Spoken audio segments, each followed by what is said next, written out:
नैया चढ़ी आई आगे शिष्या घर नागरिया आगे नैया चढ़ी आई आगे शिष्या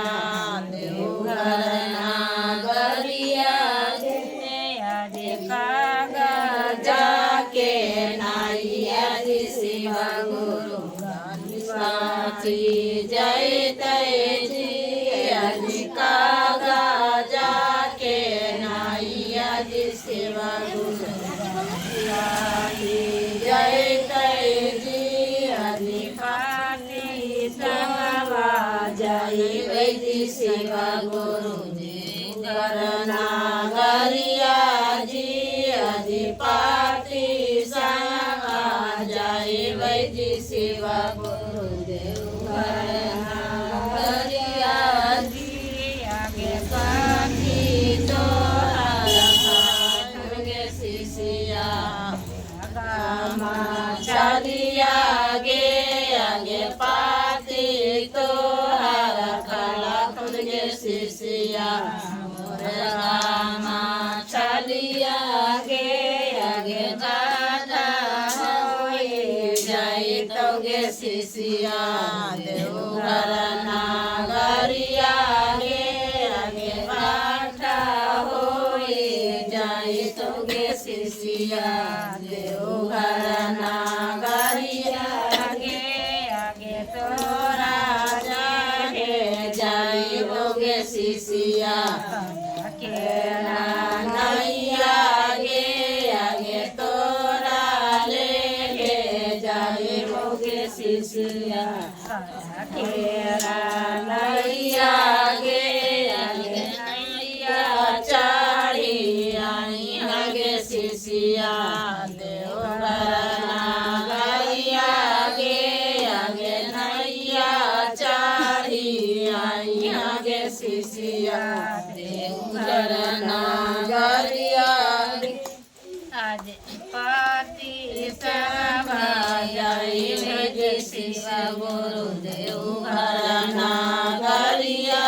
जी आज पाते सभा जय वैदी शिवा गुरु देवघर नागरिया जी आगे पाती सोहर पीला गे शिष्या सारा आगे पाती सोहर पीला गे शिष्या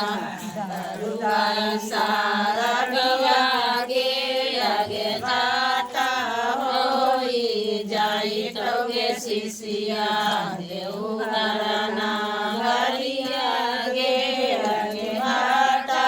होई जाई तो गे शिष्या देवघर नागरिया आगे तोरा ले जाई बोगे शिष्या के नैया आगे तोरा ले जाई बोगे शिष्या के नैया आगे नैया चढ़ी आई आगे शिष्या देवघर नागरिया आगे नैया चढ़ी आई आगे शिष्या देवघर नागरिया आगे सोना माँ के नैया जे शिवा गुरु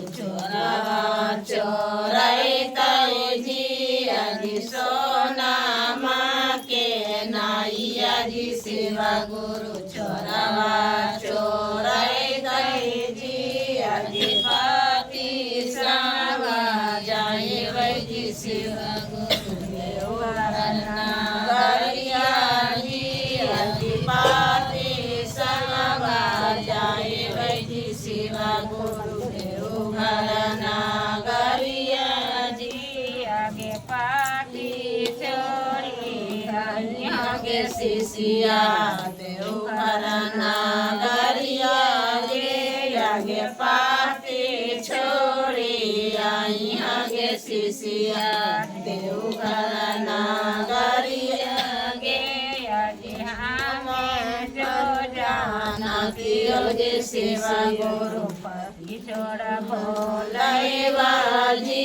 आगे हमें जो जाना तियो जी सेवा गुरु पति छोड़ा भोलावा जी अरे मांगिए जे तियो जी सेवा गुरु सूत्र ज्ञान माजी अरे मांगिए जो तियो जी सेवा गुरु तीन सूत्र ज्ञान माजी आगे हमें जो जाना तियो शिष्या पति छोड़ाया माये आगे हमें जो जाना तियो शिष्या पति छोड़ाया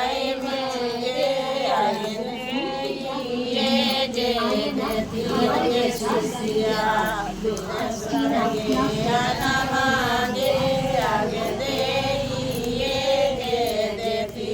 शिष्या मांगे आगे गाने करत शिष्या सेवा चरचागे आगे घरे घरे करियागे शिष्या सेवा चरचागे आगे टोले टोले करियागे शिष्या सेवा चरचागे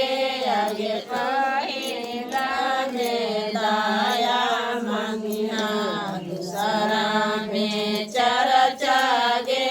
आगे पहिला में दाया मंगिया दूसरा में चरचागे आगे तीसरा में दाया शिष्या पारा नमिया के